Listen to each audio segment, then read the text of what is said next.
आप देख रहे हैं स्टार न्यूज़ मधुबनी। मैं मोहम्मद अजहर हुसैन। भारत के पूर्व गृह राज्य मंत्री डॉक्टर शकील अहमद राजनगर पहुंचे। इस अवसर पर सैकड़ों कार्यकर्ता को संबोधित किया और संबोधित करते हुए भारत के प्रधानमंत्री नरेंद्र मोदी पर जमकर हमला बोला। उन्होंने कहा, अमेरिका ने 104 भारतीयों को लौटाया, पीएम ने नहीं जताई कोई आपत्ति। डॉक्टर शकील अहमद आगे बहुत सारे मुद्दों पर चर्चा किए, जिसमें सबसे बड़ा मुद्दा उन्होंने कहा जो नरेंद्र मोदी गैर ज़रूरी मुद्दों पर देश के लोगों को गुमराह कर रहे हैं। उन्होंने कहा, अडानी अंबानी पर लोग चर्चा ना करें, लोग बेरोज़गारी पर चर्चा ना करें, भ्रष्टाचार पर, महंगाई पर चर्चा ना करें। उन्होंने कहा जो केंद्र की मोदी सरकार है लोगों को गुमराह करने का काम कर रही है। उन्होंने बार बार जिक्र किया अमेरिका ने जो 104 भारतीयों को जो लौटाया उस पर प्रधानमंत्री का कोई भी बयान अभी तक नहीं आया। इसी तरह दिल्ली चुनाव को लेकर दिल्ली में केजरीवाल की हार हुई है उस पर भी बयान देते हुए उन्होंने कहा जो केजरीवाल अगर हमारे साथ लड़ते तो दिल्ली का रिजल्ट ही कुछ और होता। हम अलग अलग लड़े इसलिए वहाँ भाजपा की जीत हुई। उनके साथ बैठक में मौजूद मधुबनी कांग्रेस जिला अध्यक्ष मनोज मिश्र, कपिल देव झा जिला महासचिव, शुभांकर झा विधानसभा प्रभारी राजनगर, राम इकबाल पासवान पूर्व प्रत्याशी राजनगर, शिवशंकर पासवान, अंकित झा विधानसभा अध्यक्ष, मंजय यादव पंचायत अध्यक्ष, शिव सदाय सदस्य जिला कांग्रेस कमेटी, मोहम्मद फिरोज सदस्य जिला कांग्रेस, आलोक झा, मंजय सिंह, कपिल झा, अमरजीत सिंह उर्फ गब्बर, मोहम्मद साबिर अली आदि लोग मौजूद थे। बाकी अपडेट के लिए आप बने रहिए और डॉक्टर शकील अहमद साहब क्या बोल रहे हैं आप ज़रूर सुने। अभी आप लोगों ने देखा होगा कि अमेरिका से आज से 6 दिन 7 दिन पहले 104 भारतीयों को हाथ में हथकड़ी और पाँव में जंजीर लगाकर अमेरिका से डिपोर्ट किया गया, भारत भेजा गया। आज की तारीख में भी, आज 16 तारीख है, आज की रात में भी लगभग 200 और अमेरिका से भारतीयों को डिपोर्ट किया जा रहा है। अमृतसर में वो प्लेन लैंड कर रही है। ये हम लोगों के लिए चिंता और शर्म की बात है कि भारत के प्रधानमंत्री वहीं गए हुए हैं। अमेरिका में उनकी राष्ट्रपति ट्रंप से भेंट हो रही है, उनके जो सेक्रेटरी ऑफ स्टेट हैं विदेश मंत्री उनसे भेंट हो रही है, और इस बात की कहीं चर्चा नहीं प्रधानमंत्री ने की, किसी प्रेस कॉन्फ्रेंस में नहीं, किसी वार्ता में नहीं, कि भारतीयों को इस तरह अपमानित करके क्यों भेजा जा रहा है। अगर कोई इल्लीगल आपके देश में है तो सिस्टम में हमारे यहाँ से इल्लीगल चला गया, हमारी भी थोड़ी कमजोरी है, लेकिन आपके देश में आके रह रहा है तो आपके भी सिस्टम की कमजोरी है। तो उसको अगर वापस भेजना है, भारत सरकार ने कह दिया है, मोदी सरकार ने, कि जो विदेश से भेजेगा इल्लीगल होगा उसको हम स्वीकार करेंगे। लेकिन मानवता का अपना ये होता है, हाथ में हथकड़ी लगा के और पाँव में चेन लगा के भारतीयों को भारत की धरती पर लैंड कराया गया है, और हमारे प्रधानमंत्री एक शब्द नहीं बोले। आपको आश्चर्य होगा क्यों नहीं बोल रहे हैं। भारत के प्रधानमंत्री तो छोटी छोटी बातों पे बोलते हैं। अमेरिका में उनके जो पूंजीपति मित्र हैं, जिनके बारे में कहा जाता है कि सब कुछ अदानी जी का है इस देश का, उनके खिलाफ वारंट है अमेरिका में। अगर थोड़े से कड़े शब्दों का इस्तेमाल करेंगे हमारे भारत के प्रधानमंत्री तो अदानी जी को नुकसान हो जाएगा। इस डर से हमारे प्रधानमंत्री अमेरिका की सारी जो ज़बरदस्ती है ट्रंप की, उसको एक तरह से सैंक्शन दे रहे हैं और वही है साथ उनके, और कोई चर्चा नहीं की उन्होंने वहाँ। तो ये इस देश के लिए चिंता का विषय है कि एक पूंजीपति के फायदे के लिए हम अपने देश का, वो एक भारतीय 100 भारतीयों को या 300 भारतीयों को भी नहीं, 7.25 लाख लोग हैं जिसको अमेरिका ने चिन्हित किया है कि उनको हम वापस भेजेंगे, डिपोर्ट करेंगे भारत। अब बताइए, ठीक है, हम उस मामले में है कि अगर इलीगल है या भारत सरकार एग्री कर गई है कि हम इलीगल को स्वीकार कर लेंगे, आप भेज दीजिए, लेकिन उनको मानवता के हिसाब से तो भेजिए। उनको 22-22 घंटा खाना नहीं दिया गया, उनको खाने में पोर्क दिया गया। ये सब आप लोगों ने देखा होगा, मीडिया के साथियों ने ही रिपोर्ट की। तो ये निश्चित रूप से हमारे लिए 143 करोड़ लोगों के देश के लिए भारत जो विश्व का नेतृत्व करता था, उसकी ये स्थिति हो गई। और हमारे प्रधानमंत्री एक पूंजीपति मित्र को नुकसान हो जाएगा, इसको ध्यान में भारत के स्वाभिमान की बात नहीं कर रहे हैं। तो ये निश्चित रूप से चिंता का विषय है। उन्होंने अमेरिका जाने पर क्या क्या किया जाने के लिए, टेस्ला का टैक्स कैसे माफ़ करवाया एलन मस्क से, एलन मस्क का क्या क्या घटिया सामान खरीद रहे हैं भारत, वो अपनी जगह है। लेकिन ये तो दुनिया देख रही है कि भारतीयों को हाथ में हथकड़ी और पाँव में चेन लगा के भारत की धरती पर भेजा जा रहा है। ये निश्चित रूप से चिंता का विषय है, इस पर ध्यान देना चाहिए। देखिए, भविष्य की राजनीति ये कि 2024 में मोदी जी की सीट कम हो गई, बहुमत नहीं मिला भारतीय जनता पार्टी को। शायद मोदी जी के जीवन में जब से वो मुख्यमंत्री बनने आए पहली बार गुजरात के तीनों इलेक्शन में उनको पूर्ण बहुमत मिला।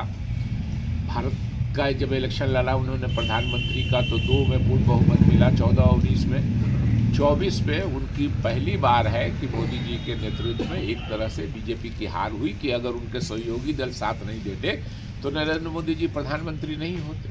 तो स्वाभाविक रूप से लोग पहचानने लगे हैं, लोग जानने लगे हैं।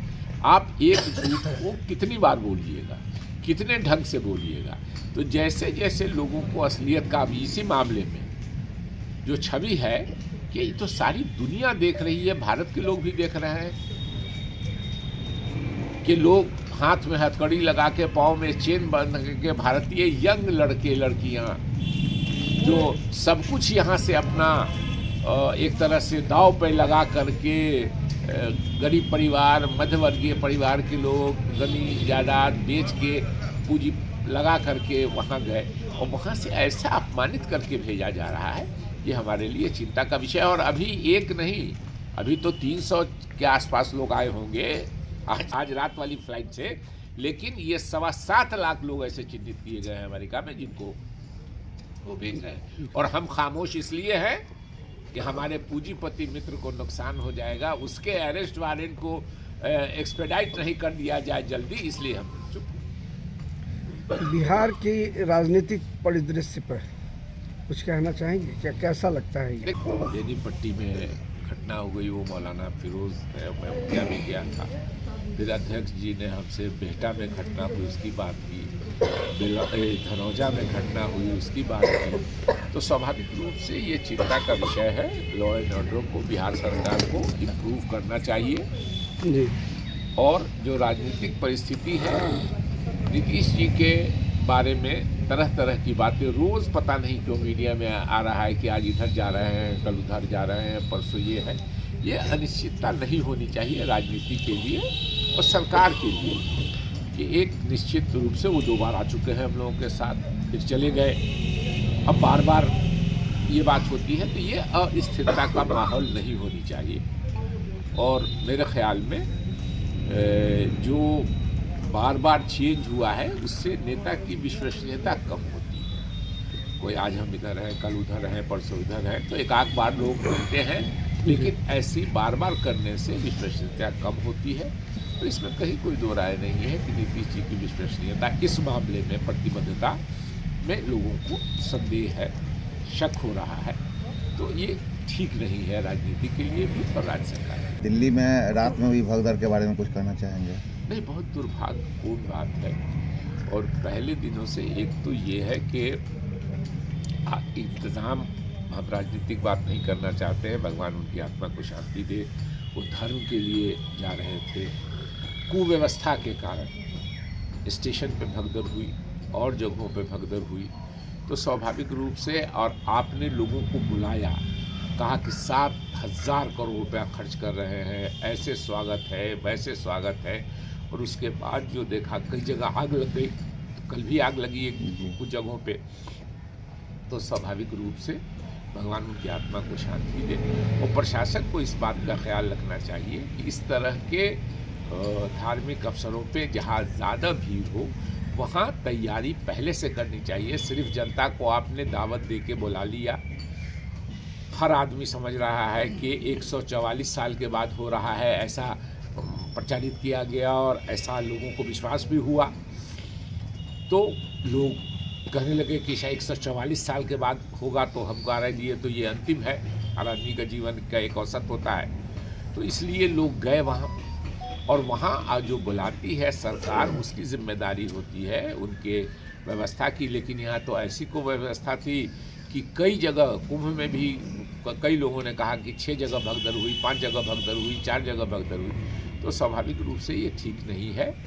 भगवान उनकी आत्मा को शांति दे। वो तो परलोक सुधारे, लेकिन जो उनके परिजन हैं, जो उनके डिपेंडेंट हैं, उनका दुख जो है, उनकी जो पीड़ा है, सरकार को चाहिए कि उसमें भी आगे बढ़ के उनकी मदद, आंकड़े नहीं छुपाए, नंबर कम करने का प्रयास नहीं करे सरकार। उनको जो आर्थिक मदद हो सकती है, जो और सामाजिक मदद हो सकती है, उनके बीजेपी कह रहे जो महागठबंधन वाले जो है इसको राजनीति का रूप दे रहे हैं।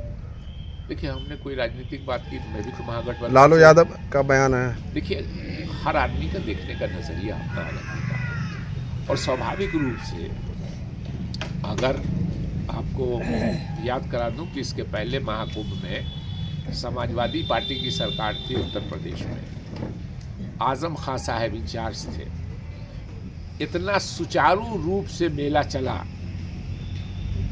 उसके बाद उसमें भी एक भगदड़ हुई। भगदड़ कहाँ हुई? तो रेलवे स्टेशन पर हुई, जो भारत सरकार के अधीन में था।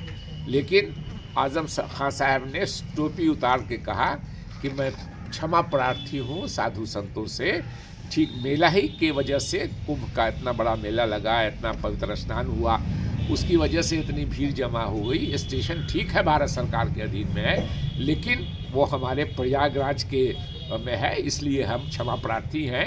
ये उन्होंने स्वीकार किया। यहाँ तो कोई स्वीकार करने को तैयार नहीं है, कोई संख्या बताने को तैयार नहीं है। लोग आए हैं, आप पूछिए उनसे कि हम लोग घूम रहे हैं, घंटों घंटों, कोई बताने वाला नहीं है। इसलिए इसमें राजनीति, मैंने पहले ही कहा कि भगवान उनकी आत्मा को शांति दी। वो तो गए थे पवित्र मंशा से कि हम धर्म की इसके लिए जा रहे हैं, ये दुर्घटना हो गई। लेकिन जिन लोगों ने बुलाया, जिन लोगों ने उनको दावत दी, और उन्होंने सही एक तरह से व्यवस्था नहीं की, व्यवस्था से ज़्यादा लोगों को बुला लिया, ये मैं समझता हूँ कि ये कोई भी कहेगा कि आपने गलत किया। राजनगर में गरीब रथ से एक एक्सीडेंट हुआ था जिसमें 20-22 लोग मरे थे। आपने उस समय पहल की थी प्रधानमंत्री के स्तर पे, और एक एक मृतक के परिवार को मुआवजा भी मिला था। तो सरकार को अभी कुंभ में जितने भी लोग मृत्यु का शिकार हुए हैं, उनके बारे में क्या कहना चाहिए? सरकार को क्या करना चाहिए? देखिए, मैंने कहा कि उनके जो आश्रित हैं वो तो नहीं है, वो तो परलोक सुधारे, लेकिन जो है और जो जख्मी है, काफ़ी बड़ी संख्या में, इस बात को भी आप लोग ध्यान में रखिए कि जो दिवंगत हो गए वो दिवंगत हो गए, लेकिन बहुत बड़ी संख्या में लोग जख्मी भी हैं। इसलिए उनको, और जो दिवंगत हो गए, उनके आश्रितों को सरकार की तरफ से पूरी सहायता मिलनी चाहिए, पूरी राशि मिलनी चाहिए, उनके इलाज में जो खर्च हो वो करना चाहिए, और उस हर वो काम करना चाहिए सरकार को कि उनका जीवन फिर से पटरी पर आए। जाहिर है जो अपने चले गए वो तो नहीं आ सकते हैं, लेकिन जो लोग हैं उनका जीवन फिर से पटरी पर आए, क्योंकि इस चोट को वो जीवन भर नहीं भूल सकेंगे। इसलिए सरकार को पूरी से पूरी मदद उनकी करनी चाहिए। आगामी आने वाला विधानसभा चुनाव है, उसको लेकर जो है कांग्रेस पार्टी किस तरह तैयारी कर रही है?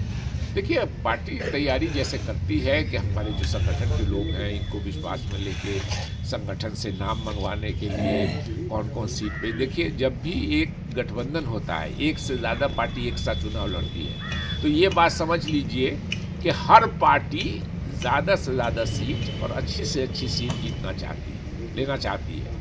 लेकिन जब हम नेगोशिएटिंग टेबल पर बैठते हैं, बात करने के टेबल पर बैठते हैं, तो चूंकि मंशा हमारी एक है कि हमको जो समाज के खिलाफ लोग हैं उनको परास्त करना है, तो ये विचार करते हैं कि किसका सामाजिक समीकरण कहाँ हमसे अच्छा है, किसके कैंडिडेट हमसे ज़्यादा अच्छे हैं, कहाँ हम मजबूत हैं, कहाँ हमारा संगठन ज़्यादा मजबूत है।